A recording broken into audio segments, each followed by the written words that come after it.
Part 8 continued. This is a really long chapter. It starts off with this chart that I'm going to go over. So, I'm not sure if you can see that, but basically down here we have, this is the different states of consciousness basically. And down here we have at the bottom we have the realm of illusion, which consists of the Atmas, which means souls, ordinary awake state, and then we have the dream state. So that's the realm of illusion. The ordinary awake state would be the soul's everyday gross consciousness, and then the sleep state is the subconscious state.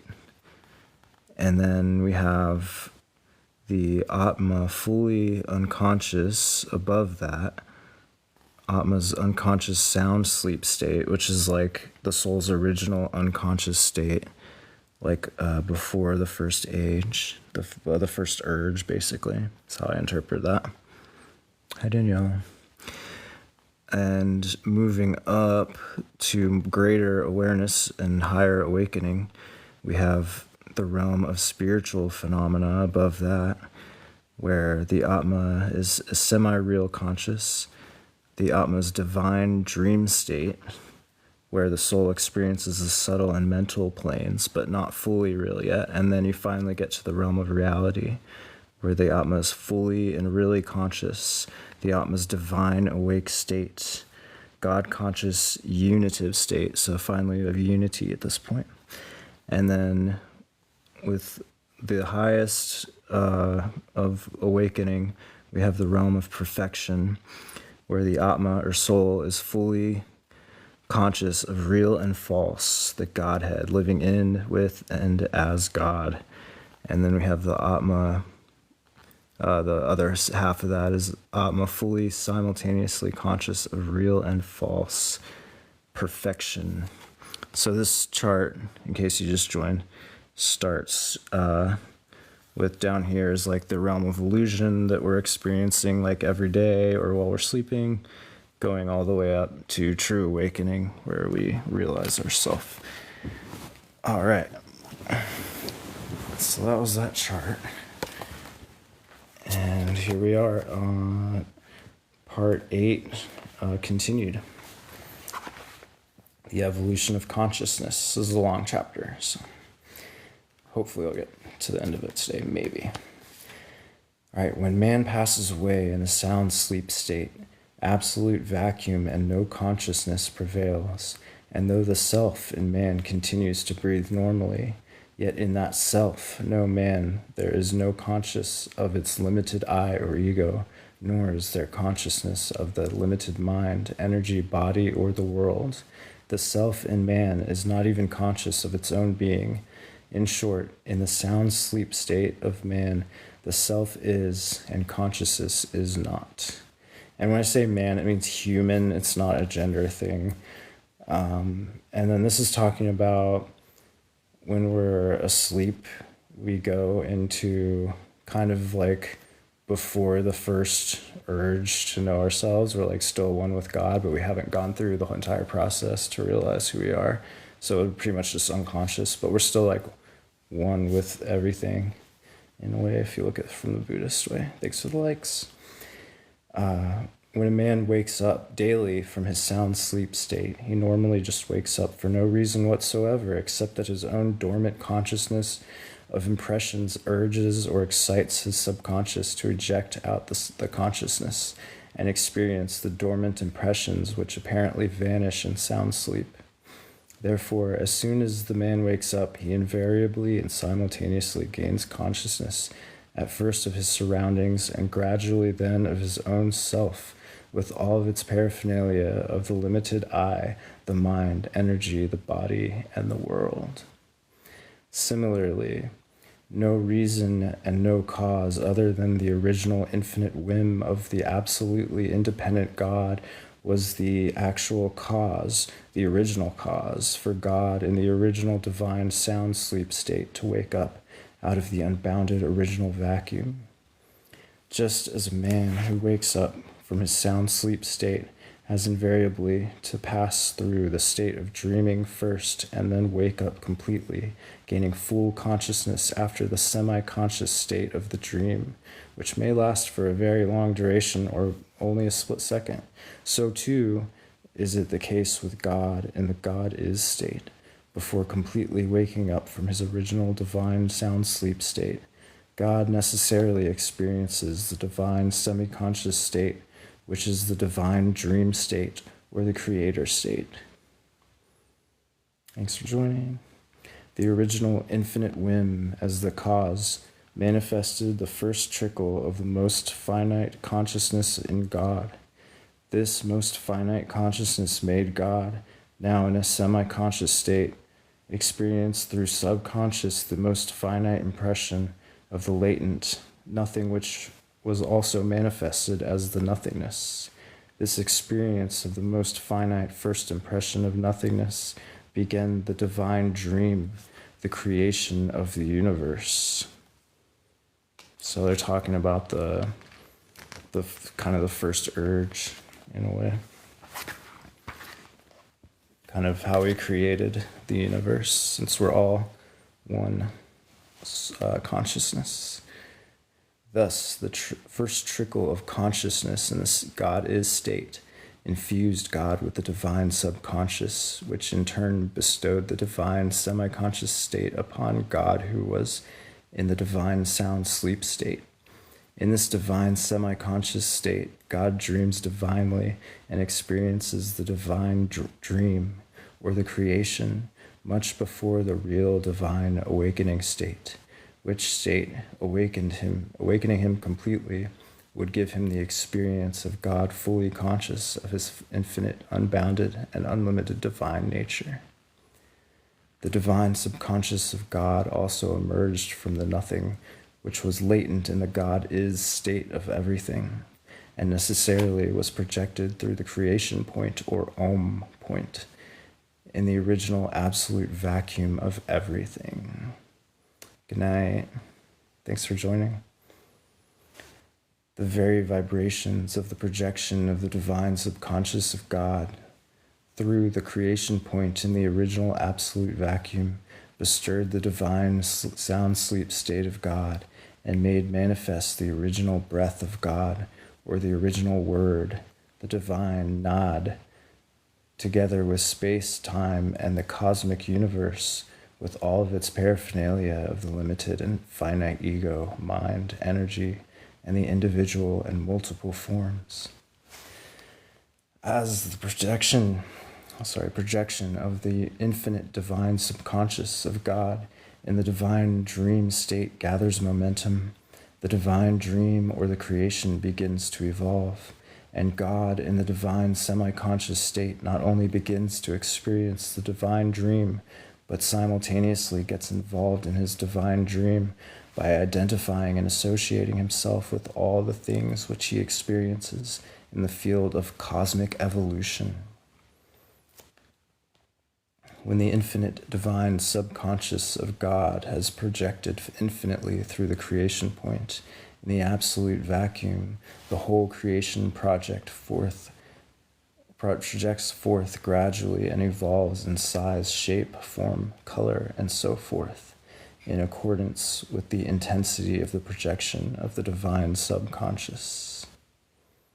At this stage, God, in the beyond state of divine sound sleep, is just aroused from the divine sound sleep, not completely but semi-consciously, even after the complete emergence of the divine infinite subconsciousness that was latent in God. God, being now in the more evolved divine semi-conscious state, experiences more forcefully the divine dream and also identifies and associates himself more intensely with his very creation.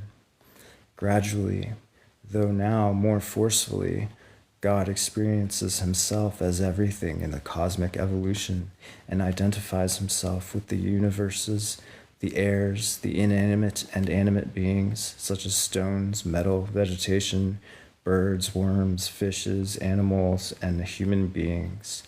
God, in this way, receives apparently real, but really false answers to his first word, "Who am I?" Such as, "I am stone," "I am metal," and so forth, and finally obtains the answers, "I am a man," "I am a woman." When God identifies himself with human beings, he is no longer semi-conscious, because at this stage in the divine dream state, as soon as God identifies himself with a human form, he gains full consciousness. Full consciousness now having been gained, this consciousness ought to dispel all dreams and cause God to experience the real awake state, giving him the realization that he is God. At this stage, although God identifies himself with human beings, and although God is now fully conscious, with a feeling of greatest awareness, yet God has not realized his real divine awake state, because the fully conscious thus far gained is of the nothingness of the nothing, which was latent, and which is now manifested apparently as everything through the projection of his own divine infinite subconscious. This leads God to identify himself with his projected creation rather than to become conscious of himself as the real everything and of his own identity as God. Thanks for the likes. Hi, how are you?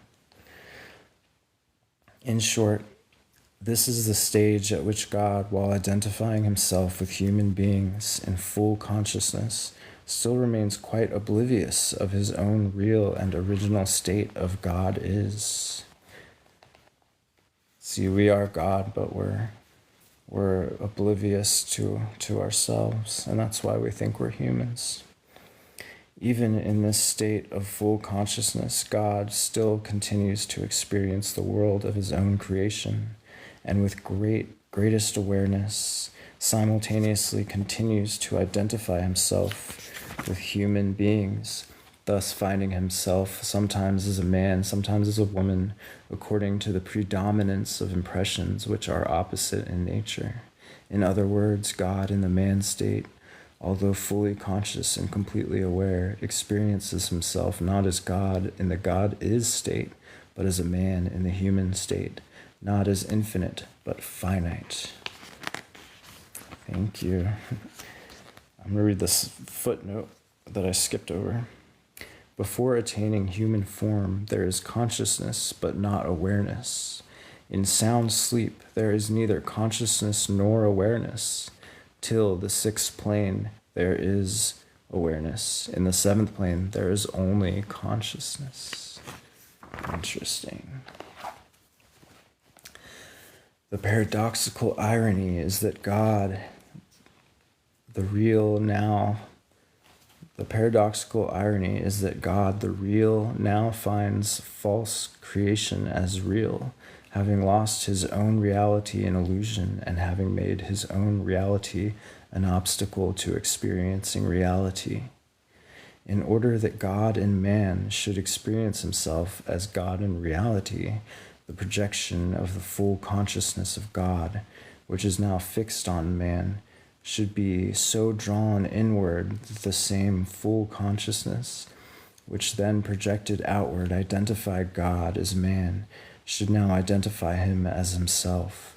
This is realization of the God state, and this realization is the divine goal, which alone brings about the end of the divine dream. Hello, Celeste. I'm reading God Speaks by Meher Baba.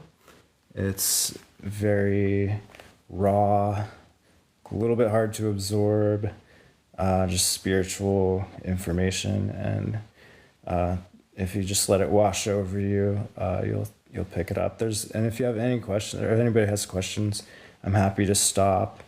Favorite chapter so far? I do not have a favorite chapter. It's all just building on itself.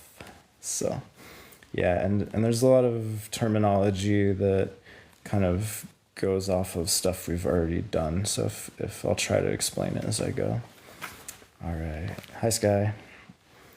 Attainment of the divine goal would mean that at this stage, God and man, though the gradual process of involution of consciousness, should eventually experience the passing away in that original divine sound sleep state of absolute vacuum, while retaining the legacy of the full consciousness which has been gained. Thus, God would be able to realize his eternal I am God state consciously, whereupon, attaining his original state consciously, God would experience his own divine eternal existence and his own divine nature, which is everything, infinite and real, and so at last get to the real answer to his first word or question of who am I, as I am God. I think that's interesting how they glossed over that the first word of God is who am I? And the answer is I am God. Eventually you get to that point when you're done with this whole process of reincarnation, evolution of consciousness, and involution of consciousness. To make it clear, to attain the divine goal with full consciousness evolved, the human conscious God strives through further experiences by the process of reincarnation to withdraw inwards towards himself the already projected full consciousness which he gained as soon as he identified himself with the first human form in his divine dream creation. At this stage, at the beginning of the end of the divine dream approaches, the full consciousness of God, which experiences the false awake state in the human form, strives to the utmost through the process of involution to withdraw inwards onto himself this fully evolved consciousness, which is projecting outwards onto all things in the cosmic universe rather than onto himself. In order to describe the various stages by which the complete unconsciousness of God in his original sound sleep state gradually projected full consciousness through the process of evolution of consciousness, and how the projected consciousness was eventually withdrawn inwards through the process of involution of consciousness, after numerous reincarnations, before actually experiencing the real divine awake state of I am God, let the different stages be visualized step by step, comparing each stage of gradual gain in consciousness of God with the relative states of a normally conscious man who is at first in sound sleep, who subsequently gains consciousness enough to realize eventually his ordinary awake state every day. So we start with the first stage. Visualize a man with his eyes completely shut and in sound sleep. This man is completely unconscious and is oblivious of all that surrounds him. Sounds like my dad. Now picture at the same time the original divine sound sleep state of God as he is in the original absolute vacuum of the God is state. In both cases, that is, both in God's formless state and God's state of human form as man or woman, there is complete absence of consciousness, and in both cases, absolute vacuum prevails. Simultaneously, also picture the total absence of consciousness in both cases as comparable to the completely shut eyes of a man in sound sleep. So that was the first stage. Here's the second. Visualize the next state of man as being still asleep, but beginning to open his eyes very, very slightly because he is just bestirred from his sound sleep state, and the spell of absolute vacuum is shattered by the emergence of dormant impressions, now commencing to project through the subconscious of the man, which is also lay latent in him in his sound sleep state. Because of the projection of the varied impressions through the subconscious of this man, he now begins to experience dreams while still asleep, although no longer in the sound sleep state, because the absolute vacuum no longer prevails. For the man to commence experiencing dreams means that in his initial stage of the semi-conscious state, he begins to experience through his subconscious the dormant impressions of the nothingness in sub-subtle forms. The man now is not only in the initial stage of the semi-conscious state and is not only beginning to experience dreams, but he is also starting to get involved in the dreams by beginning to associate with the creatures in sub-subtle forms of his own creation. Thus, the projection of impressions which lay dormant in the subconsciousness of man makes man play the role of the hero or the creator in the drama of his dreams, because this man is the dream state. In this dream state, has only just stirred from his sound sleep and has just attained the semi-conscious state. Picture this man experiencing the dreams as one who is starting now to open his eyes very slightly. The beginning of the opening of the eyes resembles the advent of the first trace of consciousness as subconsciousness manifested in man.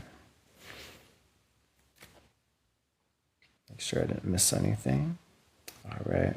So this is, if you're just joining, right now we're going through, it's kind of comparing the awakening, the process of awakening into reality. That's comparing that to just a regular person kind of waking up from sleep or whatever. It's an analogy. There we go. All right. Well, we're still in the second state. So I think there's like 10. While visualizing this state of man as a parallel, picture likewise that state of God in which he is just stirred from his original divine sound sleep state. God now only begins to experience the divine dream state, or the creator state, as soon as the first most finite impression of the nothingness is projected through the divine subconscious of God. Both of these, i.e., the nothingness and the divine subconscious of God, were latent as of nothing in the original state of God as the everything. God, now in the initial stage of the divine semi-conscious state, just begins to identify himself with the creatures of his own creation, i.e., his own divine dream, through the infinite divine subconscious, which just begins to project the creation that is the impressions of the nothingness. You're in number 2. I don't know, you might be further up than that if you're here. Not to sound conceited, but you know, if I'll keep reading, you might identify yourself with other things. I feel like I have that experience a lot with this book. I'm like, well, I kind of identify with that. I kind of identify with that. And then at the end, I'm like, I have no idea where I am in my spiritual process. So here's the third stage. Visualize the third state of the man as still asleep, but with half open eyes, because a man in this state now completely experiences the semi-conscious state. In order to picture this complete semi-conscious state of the still sleeping man, continue to visualize him with eyes very slightly open, representing the beginning of the semi-conscious state. In this state, as said above, he starts to experience dreams due to the false, illusory impressions of the nothingness which were collected subconsciously and are now ejected out through the projection of the subconscious, giving rise to the beginning of the dream state of man. But as the dreams continue, and as they gather momentum due to the intensity of the projection of multifarious and very dormant impressions through the subconsciousness of the man, he gets more and more involved subconsciously. As a result, he now firmly associates himself with the creatures of his own creation in the dreams, and he is completely in the semi-conscious state. This semi-conscious state of the man represents the state which is neither the complete sound sleep state without consciousness nor the complete awake state with full consciousness. This state, so to speak, is the semi-awake state. Now, visualize this third state of the man as the state of semi-consciousness represented by half-open eyes, experiencing the dreams more forcefully and much more intently. So in this, hi Debbie, so in this state we are still, oh hey Nikki, okay, just wanted to catch up. Oh, my cat is doing much better, thank you so much. Her eyes are still a little messed up, but doing a lot better. I was freaking out for a while there. So yeah, we're talking about comparing the awakening state with a person actually waking up. And I actually want to read this little quote. There's so many deaths during the one whole life, from beginning of evolution of consciousness to the end of involution of consciousness, are like so many sleeps during one lifetime. So that's kind of what we're doing right now, is comparing that. And there's one more quote here that I'll read. One who lives for himself is truly dead, and one who dies for God is truly alive. So that's a pretty good one. All right, we're still in the third stage, I think, out of 10. While visualizing this state of man, and whenever it says man, it just means human. Don't worry about the gender. While visualizing this state of man, picture as a parallel that state of God in the divine dream state where God is experiencing a semi-conscious state. At this stage, God, as the creator of creation, experiences the creator state through the infinite divine semi-conscious state. Here, the infinite divine subconsciousness, intensively projecting creation into being, continually affirms God's identification with the creatures of his own creation. This gives rise to infinite experiences of a more forceful nature in the divine dream of God, when God actually finds himself as the creatures of his own creation. So, yes, exactly, butterfly. Man or woman only means human. So what I'm getting out of this is that everything we see in life is a projection of our own consciousness, which is kind of a theme that I've been faced with recurringly lately. That everyone in your life is a projection of yourself, and it's our own creation. You know, all the people who do you wrong and all the people that you love are all a projection of yourself. So now we move on to the fourth stage. Visualize the fourth state of the man as that in which he is still asleep, but trying gradually to open wider his already half-opened eyes in accordance with the greater and greater intensity of the projection of more and more impressions through the subconsciousness of the man still in his dream state. Here, the man is not only in a semi-conscious state, but is verging on being fully conscious and is about to realize his awake state. Now, paralleling this, picture also the state of God in the fourth stage of his divine dream state. Compare the fourth state of the man in the semi-conscious state with a very critical stage in the divine dream state of God. Here, the projection of infinite impressions through the infinite divine subconscious of God is so intensified in the course of the cosmic evolution of the consciousness of God that this projection is about to be so completely fixed or so perfectly focused onto the infinity of nothingness as to identify God with his own most perfect image in his divine dream of creation. Thus, at this stage in the divine dream state, God the Creator is about to identify himself with a human form after innumerable identifications with all and everything that is in his creation, including inanimate and animate objects. God, in the divine, infinite, semi-conscious state, is now nearing the verge of gaining full consciousness concurrently with his identification with human form. Take a sip of my tea real quick. Yes, this is God Speaks by Meher Baba, and that's the Mastery and Servitude, which represents all religions, creeds, and cults as one underlying truth within all of them, which Meher Baba claims to be just that.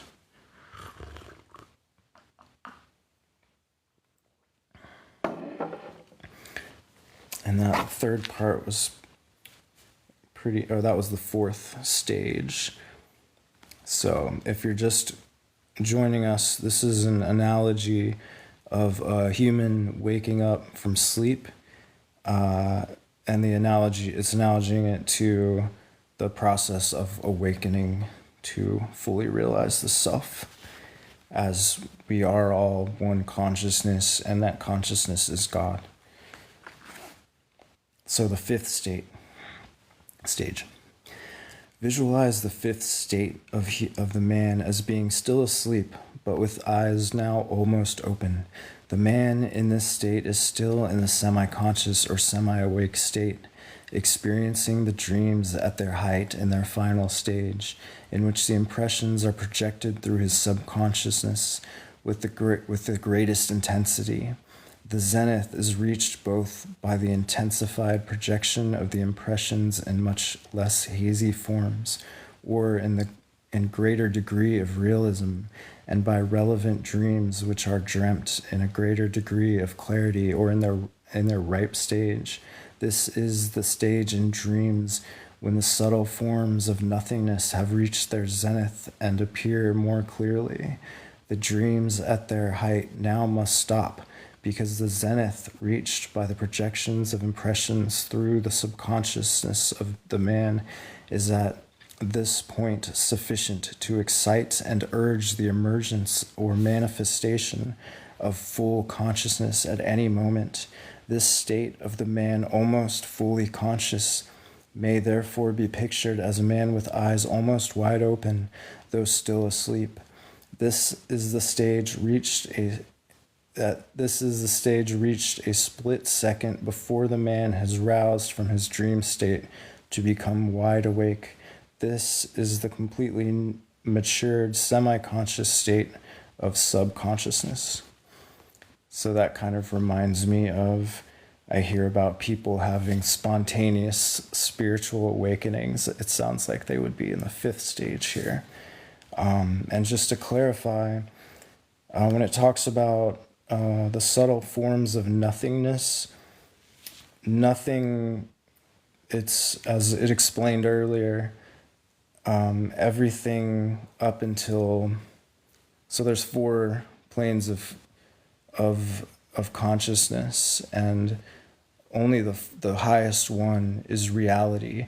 All others are just a vacant dream, and those consist of 1 being the material 3D world, 2 being the subtle or energetic world, and 3 being the mental sphere or world or plane, however you want to say it. World is school to improve your karma. Exactly, yeah. I think that it talks about that you have to just balance your karma in order to advance in this. So absolutely, I agree with that. World controlled by frequency and karma, not by God. I don't know about that one. I think that everything is God, and it's in it. Nothing exists outside of it, according to this book. So we're still in the 5th stage of awakening. While visualizing the fifth state of the man, side by side with it, picture that state of God and his divine dream state, where God is experiencing the completely matured state of the divine, infinite, semi-conscious state, and is almost about to gain full consciousness. At its zenith, the intensity of the projection of infinite impressions through the divine, infinite subconsciousness of God has almost ceased to identify God semi-consciously with the last of the creatures in the cosmic evolution of creation and forms. With divine, infinite subconsciousness, God in his divine, infinite semi-conscious state, which when almost matured identified God with infinite impressions of animal forms. But now in the fifth stage of the divine dream state, where God is in the completely matured, divine, infinite, semi-conscious state, God can no longer be made to identify with impressions of animal forms, even though they are intensively and infinitely projected through his divine, infinite subconsciousness. At this point, a stage is reached in the divine dream state wherein, with the projection to infinity of impressions projected infinitely through the divine, infinite subconsciousness of God at its zenith, this infinite projection has almost identified God with a human form, and God is almost fully conscious. So this point, let's see, the world have own consciousness better than God. Interesting. It just depends on how you would define God, right? If you define God as the all, the everything, then there's nothing better or worse.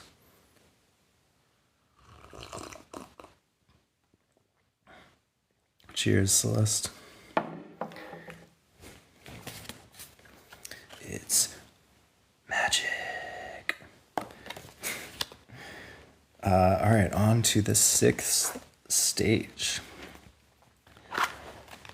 Visualize the sixth state of the human as having completely awakened from his sleep and as having his eyes completely wide open. In this state, the man is no longer in the semi-conscious state, dreaming the dreams which were nothing but the hazy and faint projection of the dormant impressions of nothingness, which were stored in the subconsciousness of the man and realized through his subconscious and in subsubtle forms of nothingness. So this is kind of saying that everything we've ever experienced is nothing but a vacant dream, a shadow of reality. This is the stage in the state of the man where he has just awakened completely, but albeit he is fully conscious, he is not conscious of his self as yet. The man is no longer in his sound sleep and semi-conscious states, and with full consciousness gained, is pictured now with wide open eyes. This means the end of the dream, or the end of the false state of man, where he experienced the latent or dormant nothing manifested in its raw state as nothingness in the shape of hazy and faint subtle forms. So this is like when you realize, oh, thank you for the gifts, I appreciate it. This is when you realize that everything has just been a dream. The man now, in the awake state, no longer experiences or sees the nothingness as something hazy or faint as he used to see in his dream state. With his eyes just opened wide and fully, he is dazed and stares vacantly at things that now confront his sight more realistically. The man now observes things that confront his sight as if he were seeing the ripe, the clear, and the fully developed forms of the same nothingness that he saw in his dream as raw, hazy, and faint. In this state, the man sees, as it were, yet another dream, but he sees it much more realistically than the dream from which he awakened a split second before. I think these are... Okay, it does only go up to the seventh stage, and I think each of these stages is the 7 states of consciousness, basically, the planes of consciousness. So to be conscious is like lucid dreaming for actual reality. Exactly. What a great way to put it. Yeah. This is the 6th stage in the state of man, where the man dazed simply experiences the sight of things much more realistically, but still as if it were just a vacant dream. That is, the man sees more forcefully and realistically, but still vacantly, the dream of his dream state, giving him the sense of yet another dream within the dream of his dream state. See, Celeste, I think you might be more up here. This state corresponds to the few seconds immediately after a man has awakened and cannot help but see at first the objects that come within range of his vision rather than his own self. This is because as soon as his eyes open after the sleep state, the spontaneous opening of the long shut eyes creates in him a sort of dazed state, and although the man has awakened and is fully conscious, he is still unaware of his self or of its position in relation to the objects surrounding his very self. He simply stares at the objects upon which his gaze falls.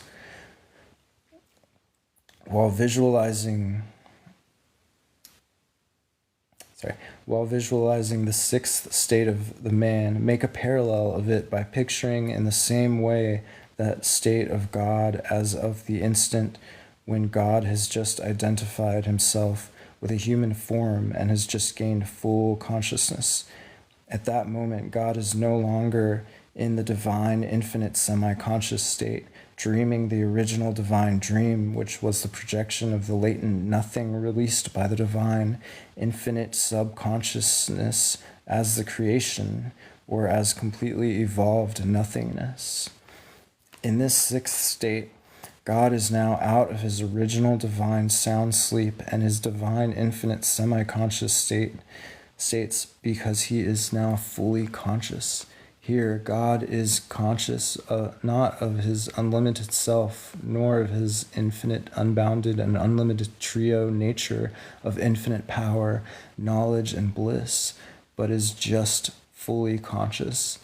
God is fully conscious now in the sense that God is consciously absorbed in the nothingness, which now manifests through his full consciousness as clear and well-defined, realistic, gross states apparently demonstrating their infinite aspects ad infinitum. 1 second.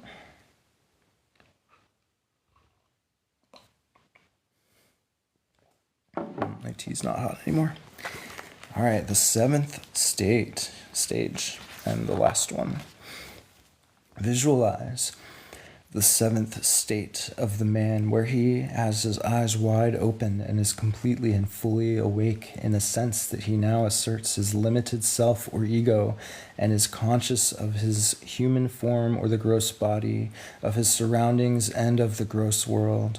Though this man is fully conscious and completely aware of the gross, and gross just means like 3-dimensional or material, and experiences the gross world in full, yet he is still unconscious of the limited energy and mind of which he indirectly makes unconscious use, being aware of their aspects through the limitations of his gross body alone. In this state, the man is fully conscious but gross consciously, and is fully aware of his self as a man in the world of his surroundings. The man is not completely aware of the gross world and of all the things in the world which confront his view, but he also actually experiences them by involving his fully conscious and fully aware state of limited self in them. He now recognizes the objects of the gross world through his 5 predominant gross senses and differentiates them from one another, using the discriminately or indiscriminately, automatically and indirectly utilizing energy and mind, which are now fully developed, in attaching to them their relative values as and when his limited self asserts in his awake state before he passes away once again in sound sleep. Thank you for the gifts. I appreciate it. There's an asterisk right there, and I'll read that. In the awake state, it is the mind that sees through the gross eyes, hears through the gross ears, smells with the gross nose, eats through the gross mouth, and acts through the gross limbs. In the dream state, subconscious state, it is the mind that sees through the subtle eyes, hears through the subtle ears, and so on. In the sound sleep state, it is the mind that is at peace and at rest. I'll be honest, I have no idea what that meant.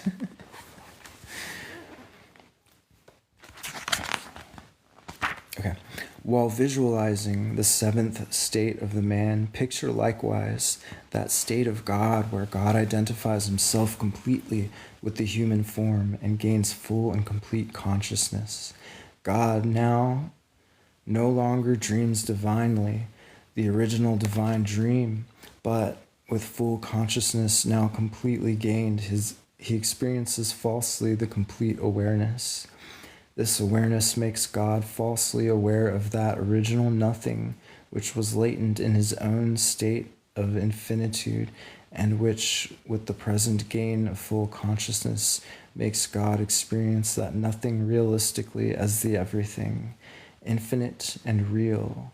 In other words, God, when he was in the divine, infinite, semi-conscious state, was experiencing the latent nothing manifested as the nothingness as his divine dream.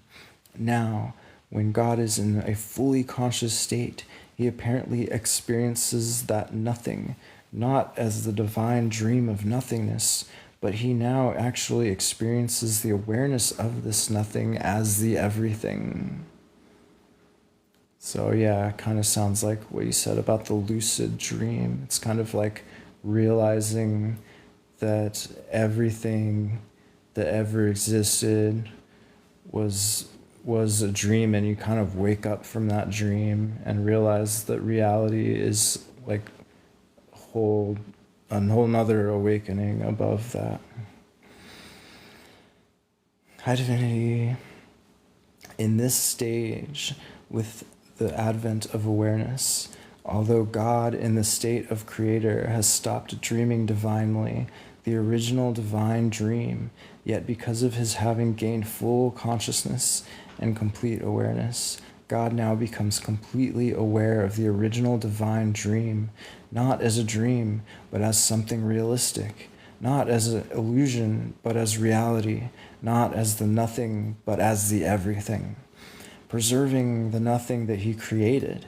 Thus, it is that, although God gained full consciousness and experienced complete awareness in this state of creator, this very awareness of God the Creator proves a deception and makes God now experience his own divine dream, or the creation of the nothing, as reality, while he identifies himself with the human being.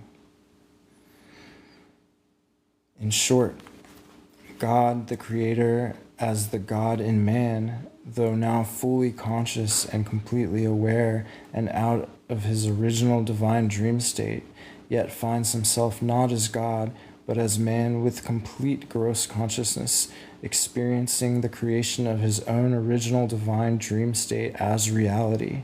Here it is to be said that the God in man continues to experience in the awake state with the awareness of false reality, the vacant divine dream, as yet another dream of God within that original divine dream. We got dreamception going on. What up, Allison? This is the most alluring stage in the state of God when, with full consciousness gained, God is led astray by the false awareness attained to identify himself not with his unlimited and infinite self, but with his most perfect image in the shape of the human being, while God continues to experience the divine dream, the vacant divine dream. Although it appears as the most fantastic imagination, Yet it is a fact that the very life of man is the veil that shrouds the reality of the eternal existence of God. I like that sentence. It is the irony of the divine fate that God gets lost in man to find himself. And the instant that man gets lost in God, God realizes his reality as existence, eternal and infinite. In other words, infinite God becomes infinitely absorbed in his own infinitely perfect image, intently seeking his infinity. And although God does gain full consciousness through it, he does not realize the reality of his own eternal, infinite existence in it. But the instant the full consciousness thus gained ceases to identify God with the infinite reflection of his infinitely perfect image, this image vanishes from the consciousness of God, and God spontaneously and automatically and consciously realizes his own identity as God, the infinite existence, and finds that he alone ever was, always is, and eternally will remain the one reality.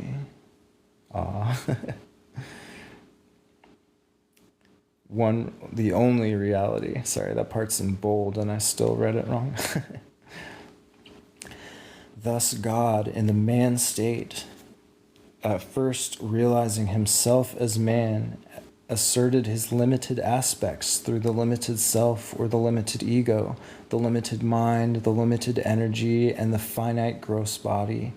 Then eventually and ultimately realizing himself as God, he manifests his unlimited, unbounded, infinite trio nature of infinite knowledge, infinite power, and infinite bliss through his divine, unlimited self. While depicting through the 7 different primary stages, the process of unfoldment of the latent consciousness of God in his original unconscious divine sound sleep state, as compared with the 7 different primary states of man gaining consciousness right from his unconscious sound sleep state to the state wherein he gains full consciousness and wakes up completely with wide open eyes. It is found that this is the process of the evolution of consciousness of God, which eventually identifies the fully conscious God with the fully conscious man, after identifying God with all and everything inanimate and animate in the drama of the divine dream of creation. Yeah, boy. All right. Let me see how much I have left of this chapter. I think a lot. Yeah, we're definitely not getting through this chapter, but that's okay. It's gonna take 3 nights to get through this chapter, which is like 4.5 hours. Whereas before I would read 3 chapters in one night. It's a long one. Right from the unconscious state compared to the divine sound sleep state until full and complete consciousness is gained in the man state compared to the wide open eyes of man experiencing the gross world. God remains one, indivisible, infinite, formless, and eternally all-pervading. But it is the all-pervading, infinite nature of God that expresses consciously and unconsciously his eternal divine existence directly and indirectly in one and all states and forms through their expressions of their very being. God gets lost in man, then man gets lost in God. I'm still stuck on that. I'm stuck on that too. That is exactly what this is saying, I think. Yeah. The whole process of evolution was an absolutely spontaneous outcome of the original infinite whim surging in the unconscious God to become conscious of his eternal and infinite existence. And paradoxical as it may seem, In the process of evolution, the unconsciousness of God urged the gradual unfoldment of the latent consciousness of God, which consciousness grew greater and greater through a gradual, systematic, and progressive process of gathering and experiencing varied and innumerable impressions through identifying God with varied and innumerable gross forms. So it is that the evolving consciousness of God gives rise to the identification of God with forms and states of forms of higher and higher types. The identification of God in turn gives rise to an apparently unending chain of the associations and disassociations, or the so-called births and deaths of forms and beings, which continue to form and assert and then dwindle away in the nothingness, leaving behind the legacy of impressions which in turn again lead the evolving consciousness of God to identify himself with yet another form molded of the very impressions left behind by the form that dwindled away. Through their process of evolution, the unconscious God did eventually gain full consciousness. When the evolved consciousness of God eventually identified God with the human form, but this full consciousness gained was impressioned consciousness, and therefore did not make God realize the original infinite state of God. On the contrary, God realized that he is a man. Thus God, after having the original whim of his first word, "Who am I?" at this stage finds himself to be man and experiences the gross world, apparently living in it as a man and quite oblivious of his infinite and eternal existence, until he finds the real answer to his first word of "Who am I?" to be "I am God." So, to your point, Celeste, I think one of the good things about this being so repetitive is it seems like he's just saying it in so many different ways. But I guess that's helping us kind of absorb this idea that you just mentioned there, which I think you really summarized this very well. So, it is that the original whim created the nothing, and the impressions of the sanskaras preserved. Let me do my puzzle. Oh, got it. First try, baby. All right.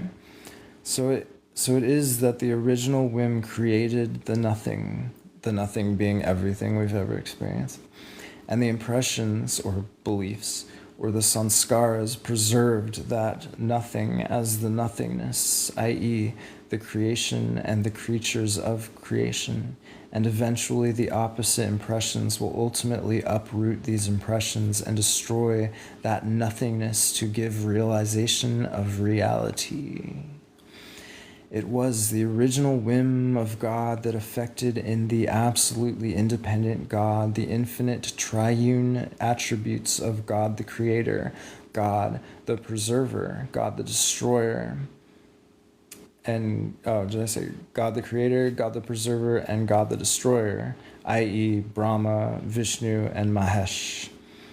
It is God's original whim itself that is responsible for bestowing upon God infinite attributes such as the Creator, the Preserver, the Destroyer.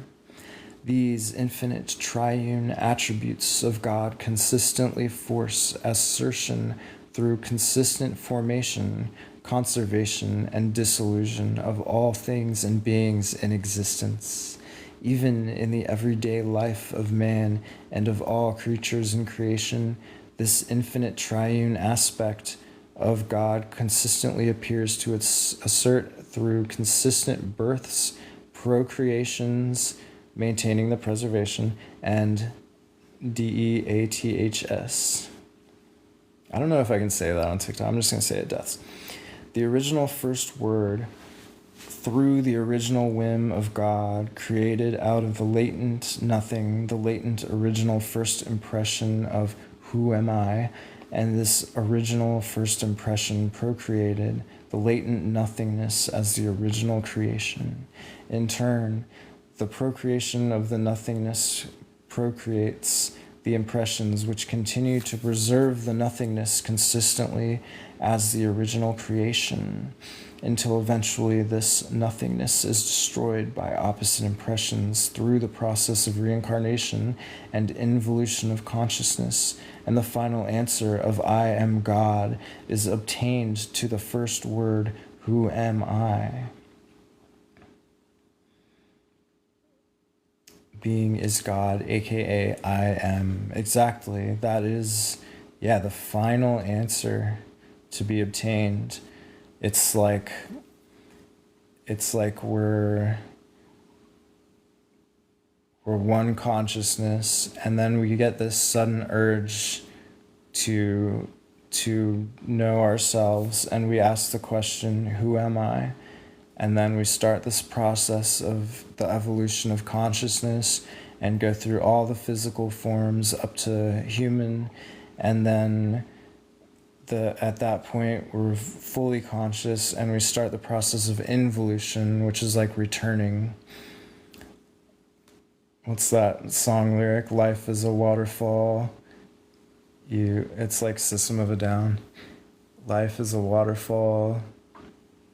I can't remember. If anybody remembers it, let me know. We are many streams from one infinite source. Yeah, and then when you finally finish that whole process of involution, we answer the question, and the answer is I am God. I had on my ayahuasca ceremony, there was a point where I was floating through space. And thank you, Wicked. I appreciate you. I'm not sure if you're being sarcastic, but I still appreciate you. But I had this experience where I was floating through outer space, and I looked down, and I was expecting to see my body, but there was nothing there, and I just had to really struggle with, like, what am I? Like, who am I? Like, what the heck am I at all? So this book is answering it for me, I suppose. It is, there it is. We're one in the river and one again after the fall. Perfect. Sums that right up perfectly. This book is God Speaks by Meher Baba. It's got the Mastery and Servitude symbol here, which represents all religions, creeds, and cults, all having an underlying, I shouldn't say cults because it'll be misinterpreted, but basically all spiritual beliefs having an underlying realness or truth to it. And then Meher Baba says that he came to speak that truth, and this is kind of like his main book with all the very raw information about the spiritual evolution and more. Right on, Celeste. Oh, yeah. Isn't it funny how these things keep popping up in your life when your soul is gaining awareness of it? It kind of hits you from every angle. It comes up in all kinds of conversations that you wouldn't expect. So I'll continue. It is in accordance with the procreated impressions of the varied individualized conscious assertions of inanimate and animate forms, and being that illusion consistently maintains its apparently infinitude and varied stand. It is because of this unfailing and apparently unending chain of varied individualized procreated impressions or beliefs that the original creation, originating out of the original whim of God, is consistently preserved while being concurrently evolved, so that every individualized form and being in existence may consciously experience the answers to the first word, who am I, as I am an inanimate thing. I am an animate creature. I am a rational being. I am a man. I am a woman. For example, when God, in the man state as man, is in sound sleep, and when time and space as the day and the universe of the man have all been apparently destroyed for him, then what is it that every day unfailingly creates his daily morning for him? And again, when man wakes up every day, then what is it that unfailingly creates for him his universe and all the things that are of it and in it? It is the man's own dormant impressions gathered during the course of the evolution of consciousness and during the process of reincarnation that incite his own dormant consciousness during sound sleep to awake him inadvertently every day, so that the man's own dormant impressions may have the necessary scope to become exhausted through conscious experiences during his awake state. I wanted to say something about that. Let's see. Right, earlier it said that when we go to sleep, we kind of go, in case you missed it, when we're sleeping, it's kind of like being in the state before the first urge, before we started the process of evolution of consciousness, where there is no consciousness, but you're still one with God. And so this is saying that, like, why do we just wake up randomly out of that state? And it's explaining that it's because of our impressions, and impressions being what we believe we are. In this manner, the man's own impressions in the dormant state create for the man his own morning and his own universe every day.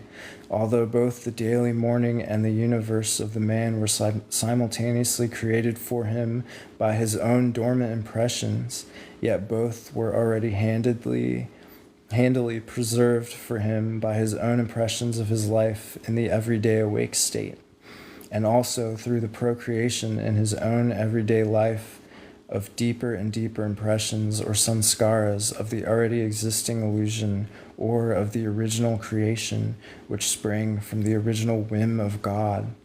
Eventually, both the morning or the day and the universe of that man are destroyed by the man's own opposite impressions experienced in his sleep state, which are diametrically opposite to the impressions of his awake state.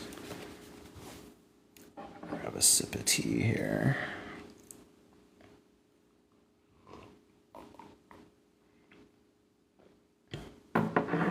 The tea helps so much for reading. Also, sitting up helps too. Ugh. All right.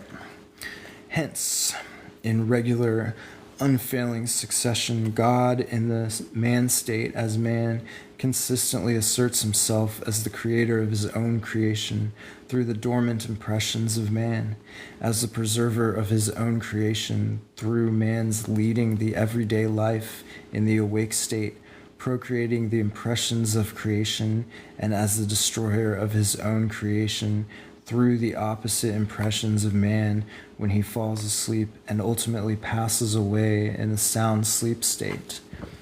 Every day, finally destroying the very creation as individualized by his consciousness, man once again creates, preserves, and destroys the whole creation through the play of impressions, even though the very being of everything and of every creature, God consistently asserts his infinite triune attributes as the creator, the preserver, and the destroyer.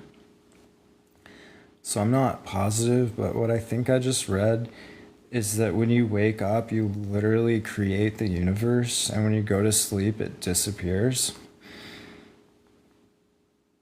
All right.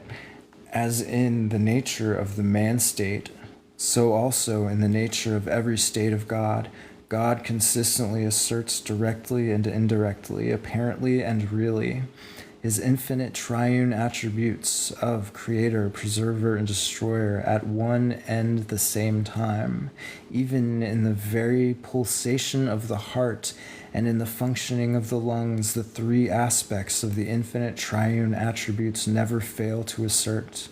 With every pulsation of the heart expands, relaxes in the infractory period, and contracts, simultaneously heralding the advent of the birth of a being on the one hand, and sustaining the life of the being on the other hand, and finally, with the eventual and final contraction leading to the physical death of the being. Thus, it is that the triune attributes of God as God the Creator, God the Preserver, and God the Destroyer, Brahma, Vishnu, and Mahesh or Shiva, assert independently as well as simultaneously in all things and in every creature and in all beings, in every state of God, at every stage in the evolution of consciousness, and on every plane in the involution of consciousness, until eventually the original cosmic creation, having sustained the ages, cycles, and periods, and being preserved by the play of cosmic impressions, is finally destroyed by the play of cosmic opposite impressions of God. This final destruction is generally known as Mahapralaya, meaning the greatest of the great event of absorption, when the whole cosmic creation as nothingness is absorbed infinitely by the everything. In the process of evolution, unconscious God did obtain full consciousness, not of his original infinite state, but of the gross and finite. After all, the struggle during the course of evolution, which achieved full consciousness for God, no doubt, at what price was it gained? The cost was the burden of the legacy of impressions accumulated in the gross form, the last medium of association of the evolving consciousness of God, through which full consciousness was completely evolved in the instant that God identified himself with the human form. Therefore, God, in the man state, is still unaware of his original state, despite having gained full consciousness. This unawareness is due to the unwanted, though necessary, burden of the gross impressions still clinging to the full consciousness gained. And if you're wondering about that part, earlier it explained how as we reincarnate through our lives, we have sanskaras, which, I mean, it's basically like karma, but it's like, you know, whatever you believed in one lifetime, it kind of flips through each lifetime, and you kind of go to these different polarized, the ways you identify with the world and what you believe goes back and forth between lifetimes until eventually it kind of steadies out, and then the impressions are less and less, and then eventually you reach God consciousness and start the involution of consciousness rather than the evolution of it. It's kind of going back down the waterfall. Back to it then. The process through which God in the man state struggles to unburden these finite impressions is one which takes place through opposite impressions and is called the process of reincarnation. In trying to unburden consciousness from the finite impressions, the gross consciousness of God necessarily has to experience these impressions and then exhaust them by innumerable opposite experiences through a series of reincarnations. Why do I even talk? It just explains it. I feel like whenever I try to explain something, it just explains it for me. Experiences opposite by nature are absolutely essential to exhaust the impressions, because opposite experiences alone can shake up the roots of thickly set or firmly established varied impressions. Oh, cool. In the process of reincarnation, the fully gross conscious, or gross, and if you're just joining us, just means like material world or three-dimensional. In the process of reincarnation, the fully gross conscious God in man, fortified with fully developed subtle and mental bodies, which are consistently, though unconsciously used, must necessarily experience a series of unending chains of varied and innumerable experiences, opposite by nature, in order that the impressions of opposites might be exhausted. These impressions are constantly being imprinted upon or picked up by the mental body or the mind of man, and are retained or released by the subconsciousness in man. When these impressions are released through the subconsciousness and full consciousness of God and man, he has varied experiences according to the variety and the intensity of the impressions released. Whereas the subtle body of man, which is the seat of energy, energizes these impressions to activate man into committing actions in his everyday life of either the dream or awake state, as the case may be. These actions are also opposite in nature to the varied related opposite impressions. That's wild. I think it's saying that we experience the material world, but the energetic world works on us without us being aware of it. And the mental world above that is also doing that same thing. And above that is only the reality. Everything else is just a vacant dream. Thus, in the man's state on the gross plane, although energy and the mind are fully developed and are continually and consistently used, yet they are employed indirectly and unconsciously. See, every time I say something, it clears it right up. When on the planes of energy, i.e. the subtle planes, this energy is divinely and consciously made use of, but on the subtle planes, the mind is made use of indirectly and unconsciously. On the mental planes, when this mind is made use of divinely and consciously, energy is only made use of indirectly and unconsciously. Okay. It necessarily follows that while this gross conscious God in the man state experiences the opposites in the gross world, he reincarnates a number of times, sometimes as a male, sometimes a female, in varied castes, creeds, nationalities, and colors, and in very different places and continents, always reviewing the opposite impressions and exhausting them by experiences of opposites.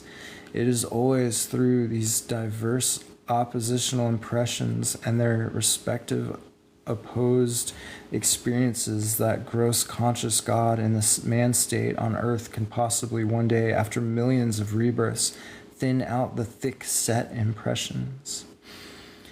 So that just reminded me of Buddhism, how they're like always taking the middle path, you know? So that kind of makes sense why you would do that, since that way you're not like swaying the pendulum between lifetime after lifetime. Read Our Infinite Fates, such a beautiful book around this concept. I'm going to screenshot that real quick. Oop. Okay, sorry if it paused it, but yeah, that sounds interesting. It is the process of this cycle of so-called deaths and births of human forms that ultimately urges the consciousness of the gross conscious God in the man state to involve. This process of involution of consciousness gradually takes shape when the gross impressions gradually grow fainter and scarcer. Let me see how much is left, because I think I'm going to read for about 10 more minutes. And Yeah, definitely not getting to the end of this chapter. That's fine. All right. Involution of the consciousness of God in the man state is only possible when the opposite impressions, after a very, very long process, gradually thin out through the process of unfailing reincarnations, which leads to the limit of gross impressions. When the limit of gross impressions is reached, then the stage is attained where gross conscious God in the man state gradually becomes dissociated from the gross world as the involution of consciousness begins to enfold the consciousness. Well, simultaneously with the beginning of the involution of consciousness, God in the man state gradually dissociates from experiencing the impressions of the opposites of the gross world. It was seen that God attained full consciousness through the process of evolution of consciousness, but the full consciousness gained was a consciousness that was impressioned. In order to wipe the impressions off of the full consciousness gained, the process of reincarnation and the process of involution of consciousness must be followed through. Whoa. There is a cool chart here, which usually I can't really see them that well, but I'll give it a shot anyway. I can almost see that if I angle it a little towards the light. So here we have, this is the evolution and involution. We have Paramatma, which is everything. We have the Atma right here in this little dot. And then that reality is up here. All of this is not reality. And then we have, so the Atma starts here. The drop of water in the ocean flies out and starts the evolution of consciousness this way through stones, metals, vegetation, worms, fish, birds, animals to man, where consciousness is complete, no higher forms. And then you do a bunch of reincarnations, get to the 7th stage, you're fully conscious. Then you go back through the planes, involution of consciousness, 1st, 2nd, 3rd, 4th, 5th, 6th, and then the 7th plane you return to reality. The Shiv Atma, full consciousness matured, man God merged in Paramatma. This is all illusion, this is all reality. So that was a pretty good chart. It says Shiv Atma. That they haven't used that word before, but it looks like it's like the soul after it reaches back to the oversoul, but maybe right before it or something like that. I'm not totally sure what that word means, but maybe we'll learn here. All right. The process of the evolution of consciousness of God was compared to the gradual opening of the eyes of man. When man opened his eyes completely, it was compared with the end of the evolution of consciousness, because God had gained full consciousness. Excuse me. The process of the reincarnation of God in the man state may be compared with the man completely awake with full consciousness and with eyes wide open, gaining diverse experiences opposite to the impressions he gathered during the years of his life, and which he now actively experiences during the course of his days, forgetting his own self amid the execution of his multifarious activities. Now, the urge for the involution of the consciousness of God in the man state may be compared with a man who, having been engrossed in his activities of the day, at last finds time, when the day's work is practically over, to pay attention to his own self rather than to his activities. Thus urged, the man's attention shifts automatically from the external activities towards paying proper attention to his own self. Just as full consciousness was evolved in 7 different stages, so too evolved full consciousness is completely involved through the process of involution in 7 different stages. These 7 stages of involution of consciousness are named the 7 planes of consciousness. The 7th plane is the 7th and last stage in the process of involution of consciousness, where consciousness is completely involved and God consciously realizes eternal infinite existence. That is, God, who was originally unconscious, now becomes oblivious of oblivion itself. What?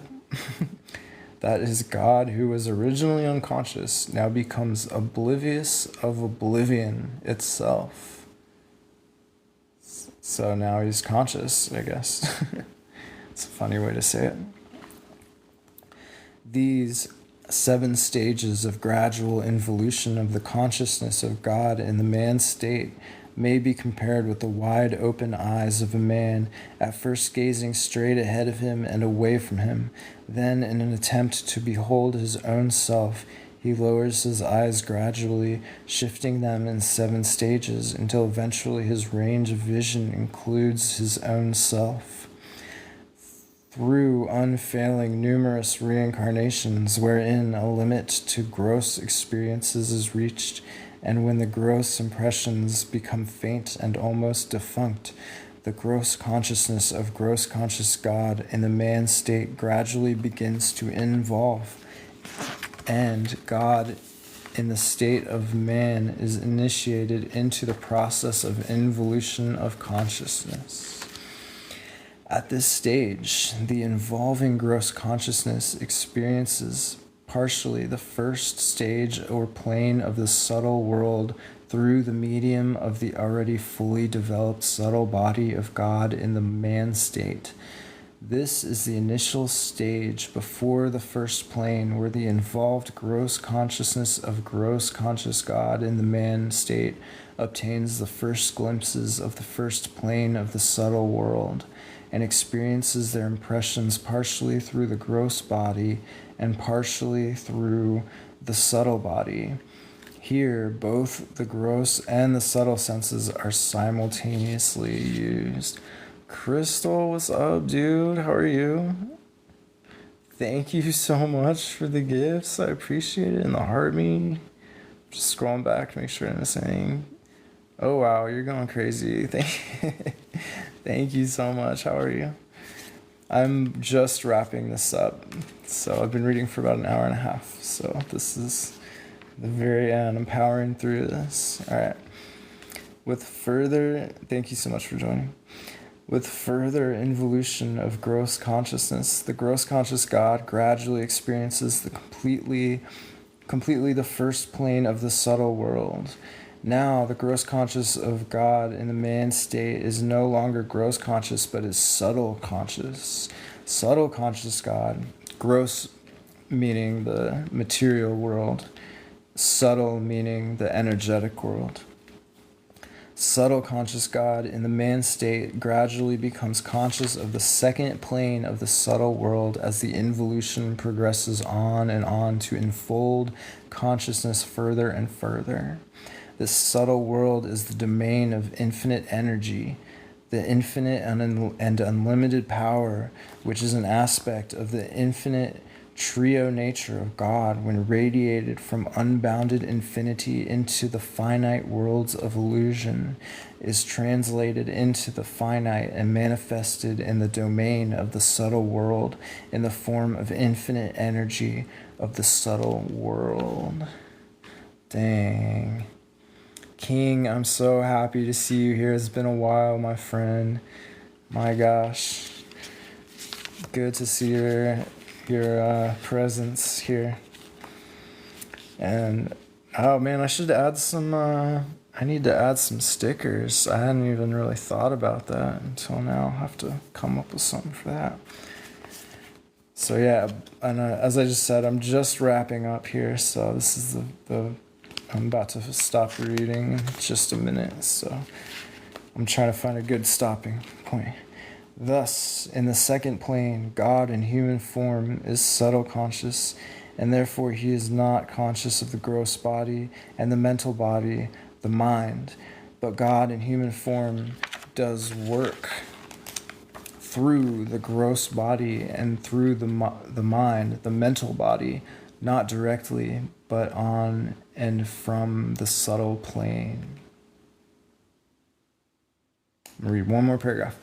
Therefore, even if subtle conscious God in the man state is unconscious of the gross body and of the mental body and does not experience directly the gross and mental worlds, still, God in the man state does make use of the gross body, though not directly but from the subtle plane, through various aspects of the gross, and is therefore observed from all outward appearances as an ordinary gross conscious human form which eats, drinks, sleeps, sees, feels, hears, and so forth.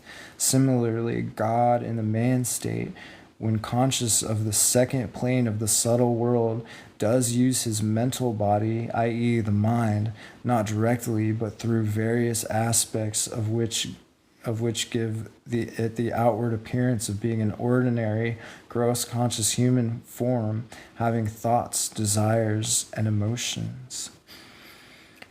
That makes me wonder what it's like to be subtle conscious. So now I can pretty much confirm that I'm definitely gross conscious, which means we live in the material world in the third dimension, and the physical reality. So there's 4 stages of consciousness, as I keep repeating, but people are joining, so I gotta repeat it. The first one being the physical reality, which is the gross sphere or gross plane, and that's where we all are. And then the subtle plane is an energetic plane, which we have infinite energy and access to that, and we can pretty much do anything like magic. And the third one is the mental sphere, that is all mind. And then the fourth one would be just reality, the only one that's real. The other 3 are all just but a vacant dream or a shadow of the real one, which is the fourth plane, which is where we're fully aware of the self, ourselves as God. And this paragraph made me think about what it would be like to be in the subtle sphere, where we are not, people see us as a normal person, but we really have this infinite energy at our disposal, and we're kind of affecting, almost like a puppet or something. We're affecting the physical world without being part of it at all. So that sounds kind of crazy. Okay, cool. We're on page 116, and I'm going to stop there for the night. Thank you so much for everyone that stayed for so long. I kind of can't believe that you guys stayed for this long, and that is super rad. As I like to say, I hope you get as much out of this as I do, and I hope the evolution of your consciousness is going well. And yeah, thank you so much. And yeah, I'll just kind of sip my tea for a minute as I say goodbye.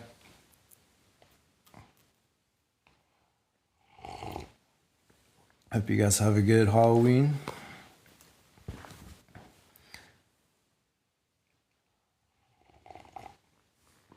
My tea is quite cold now. Thank you for the gifts. I appreciate it.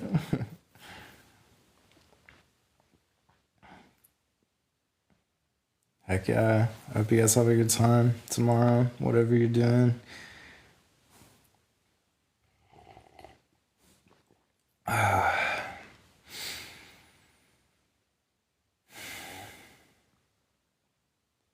Okay.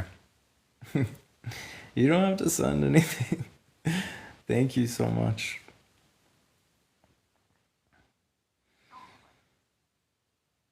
All right, well, I'll try. I'll probably won't do this tomorrow, but maybe the next night, and I'll try to keep it around 11 to 12:30. Hey, I appreciate you, Crystal. You freaking rule, and all you guys do. All right, I'm gonna go